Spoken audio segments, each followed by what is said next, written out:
Assalamu alaikum. Today we'll talk about adverbs of frequency, the question form.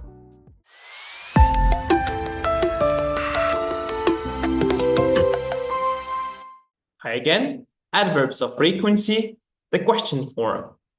Do you usually? Does he often? First, let's remember never 0%, hech qachon. Sometimes 40%, ba'zida, often 60%, test, usually, odatda 80%, always, har doim 100%. We always make negative forms in this way. I don't often sing a song. We don't usually play video games. But what about the questions? Savollarda qanday tuzamiz? We make questions this way. First comes auxiliary, birinchi yordamchi fe'l. Do you, keyin esa subject ega, va undan keyin usually adverbs of frequency, va undan keyin fe'l. Bunda e'tibor qilishinglar kerak bo'lgan narsa fe'l adverbs of frequency dan keyin kelyapti. Do you usually watch TV? Do we always have palov? Here have means eat. Bu yerda havening yana bir ma'nosi yemoq. Do they often do homework? Things like that. Lekin doim do keladimi? He, she, itlarga nima keladi? You found it correct.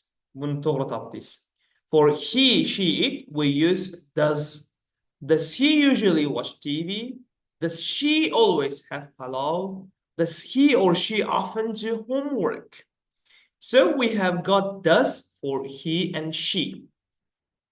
Here I have got an exercise for you. Pause the video and do the exercise. Videoni pauza qiling va bu mashqni bajaring. Nima qilishingiz kerak? Bu yerdagilarni savolga o'zgartirishingiz kerak. Esingizda tuting. Do and does.